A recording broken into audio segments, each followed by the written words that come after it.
Pessoa dizia, com o máximo de fingimento e logo com o máximo de verdade: sinto-me múltiplo, sou como um quarto com inúmeros espelhos fantásticos.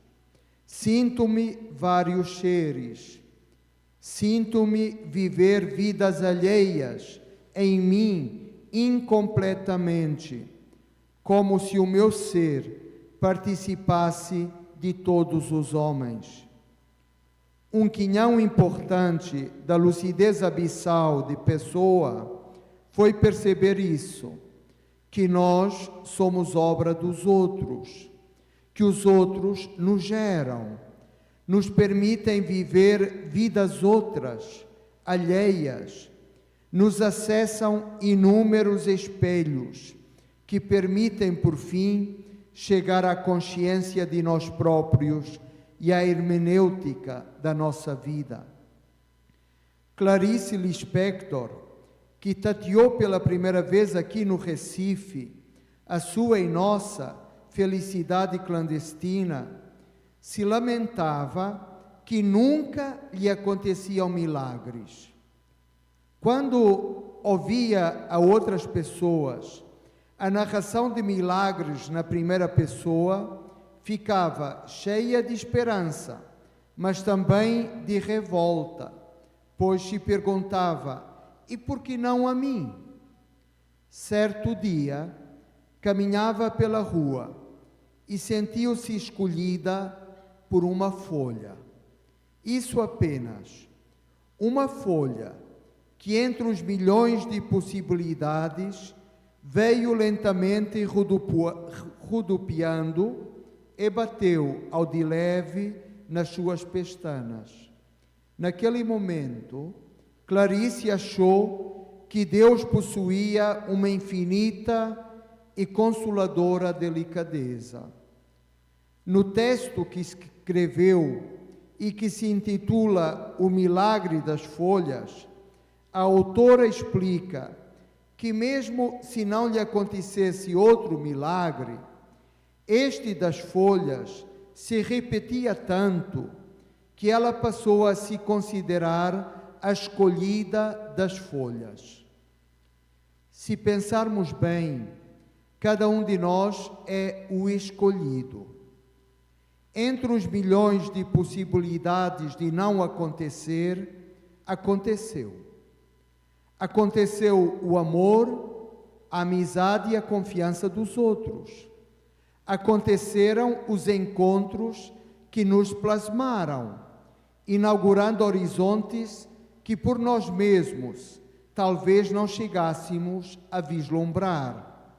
Aconteceram descobertas, aproximações, passagens, intensidades e espantos. Sucederam-se cotidianos milagres, com ou sem esse nome. A gratidão não é, por isso, sem porquê. Como a própria etimologia da palavra nos faz ver, a gratidão coloca no centro o reconhecimento de que somos agraciados. No princípio está a graça e o dom, a benevolência e a entrega dos que nos antecederam, a inteligência e a generosidade de uma imensa corrente humana, sem a qual nós não seríamos. Somos uma obra dos outros. Por isso, antes de nos tornarmos protagonistas e criadores, e para nos tornarmos protagonistas e criadores, temos de nos descobrir em algum momento seres gerados e assim desafiados a pensar a história não como fragmento desconexo, mas como articulada sequência e projeto comum. Tinha razão Cícero quando fazia depender da gratidão todos os valores, quer os da vida privada, quer os que qualificam a vida pública. São Paulo, cuja memória litúrgica da sua conversão hoje celebramos, assinou na carta aos Romanos uma afirmação iluminante que me acompanha. Dizia ele: eu sou devedor tanto a gregos como a bárbaros, tanto a sábios como a ignorantes. Posso confessar que esta frase de Paulo marcou a minha vida. Recordo que quando em 2018 fui nomeado pelo Papa Francisco arquivista e bibliotecário de Santa Romana Igreja, no discurso de apresentação quis evocar a minha avó materna analfabeta e quero evocá-la aqui, na cidade onde nasceu Paulo Freire, que nos ensinou a respeitar a linguagem do analfabeto, não só a linguagem do alfabetizador. Costumo dizer, e Zé Paulo Cavalcanti já aqui recordou, que minha primeira biblioteca foi esta minha avó, que não sabia ler, e a única palavra que conseguia escrever com enorme incerteza era o seu nome. Nada mais.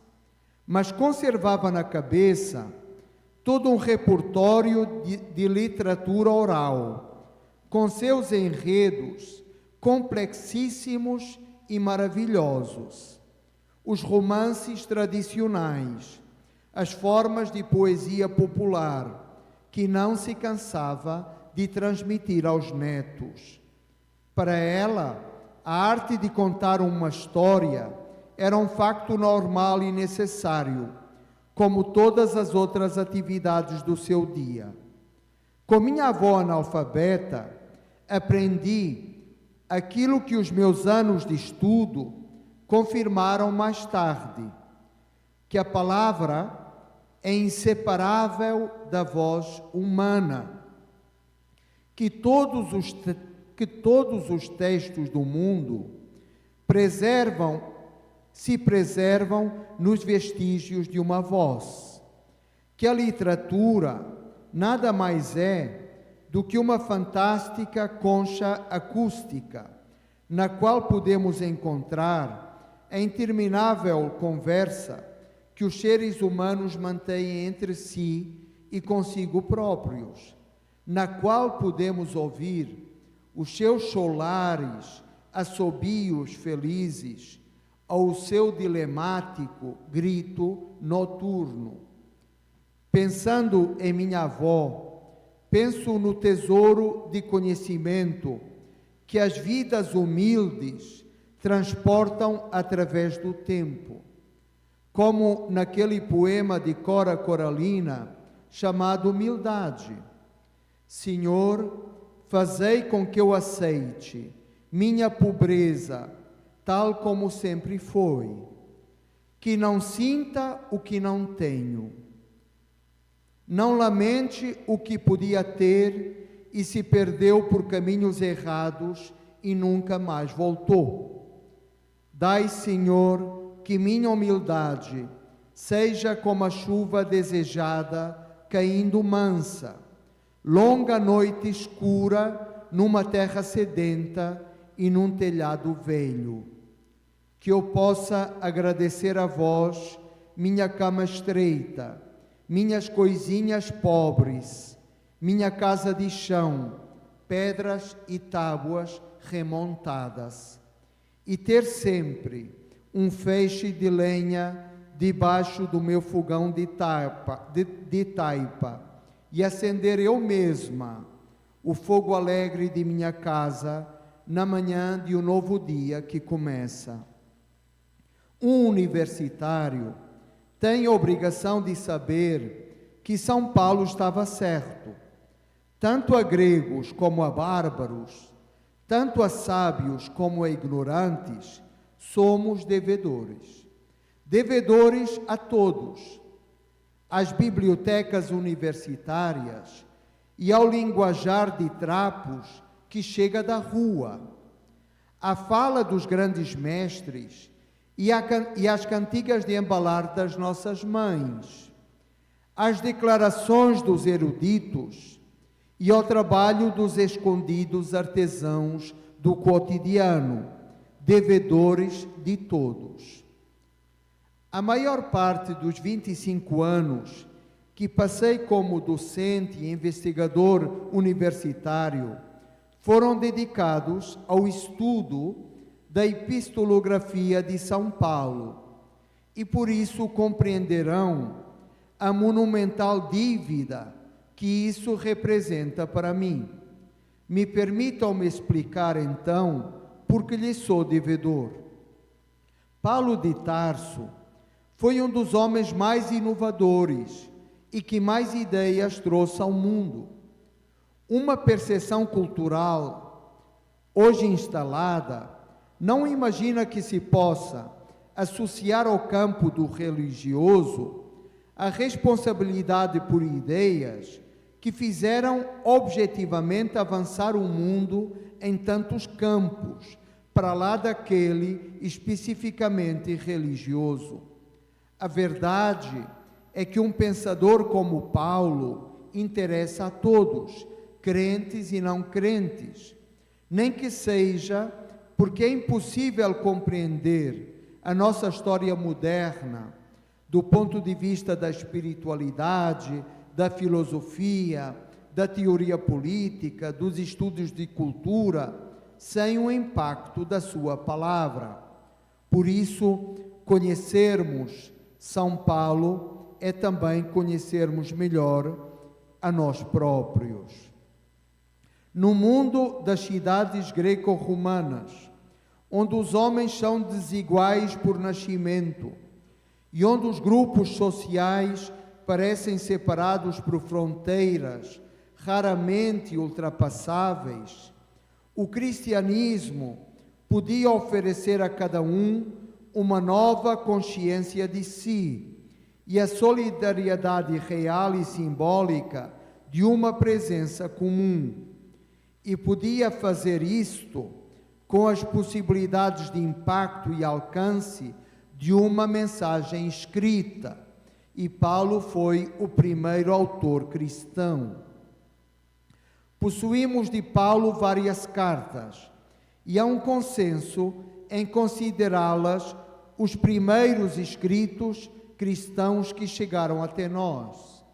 Em década e meia de atividade epistolar intensa e de reflexão, o pensamento de Paulo evolui, as suas motivações se aprofundam, se alteram os destinatários e as situações que enfrenta. Mas a evolução do seu pensamento liga-se também a um amadurecimento da forma literária em que se exprime. Se os primeiros escritos de Paulo são cartas simples, sem especial elaboração, o apóstolo passa a conhecer os recursos da oficina literária e a manejá-los, tornando-se não só um grande teólogo, mas um verdadeiro escritor. Esta evolução é ainda mais interessante e é certamente um fator que confere ao pensamento de Paulo um potencial de sedução muito forte, é o facto que o mundo paulino é um mundo em mutação, mas que tem um centro que permanece imutável, a ressurreição de Jesus. E Paulo diz: se Cristo não ressuscitou, a nossa pregação é vazia, e vazia também a vossa fé. Um centro fixo num pensamento móvel. Assim se poderia descrever, em grande parte, a trajetória e o gênio do apóstolo que inaugura o cânone cristão. Paulo é certamente um dos autores fundamentais do patrimônio espiritual e filosófico da humanidade, com uma posteridade impressionante, transversalmente disseminada, dentro e fora do espaço confessional cristão. Um dado relevante da contemporaneidade é, por exemplo, a reabilitação da figura e obra do apóstolo por parte de autores que provêm de áreas não teológicas e que se inscrevem em distintos territórios de convicção e de pertença. Paulo é um homem de encruzilhadas. Viveu e operou em mundos diversos, falando línguas e culturas diferentes, em espaços humanos e políticos heterogêneos, para não dizer contrastados. Mas ele se torna um verdadeiro peregrino, e o peregrino é aquele capaz de olhar de forma nova e profética, emprestando uma nova plástica à caligrafia do mundo. E vem-me à mente, ao dizer estas palavras, uma figura pernambucana de exceção, como a de Dom Helder Câmara, a quem faço minha vênia.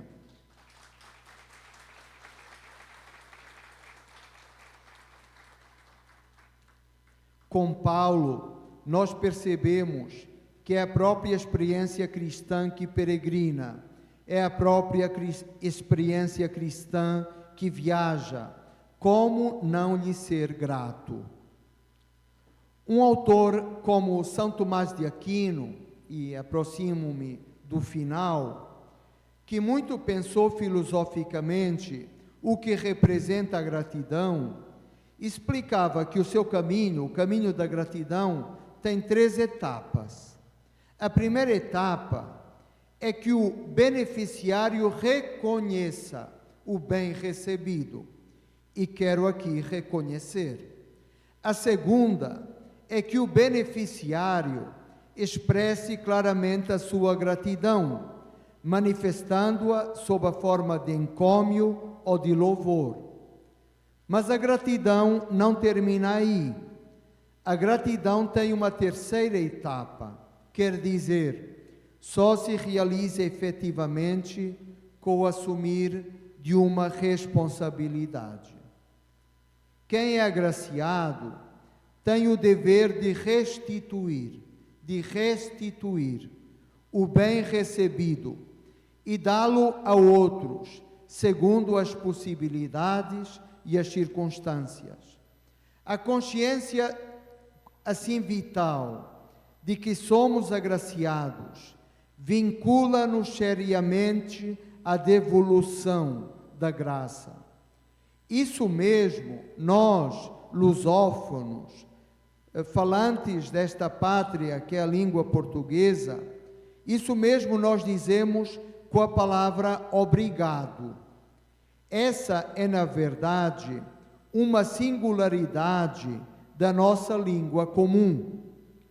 Outras línguas ligam a fórmula mais corrente da gratidão ao reconhecimento do bem ofertado, como o inglês thank e o alemão danken.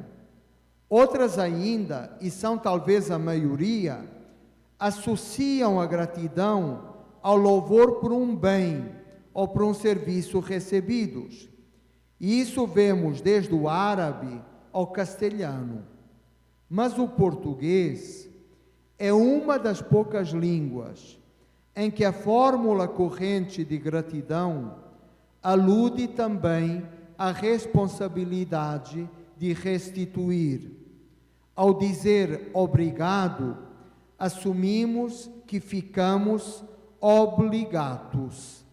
Por isso, tendo começado o meu discurso com a palavra gratidão, sei que nenhuma outra é mais indicada para o concluir que a palavra obrigado.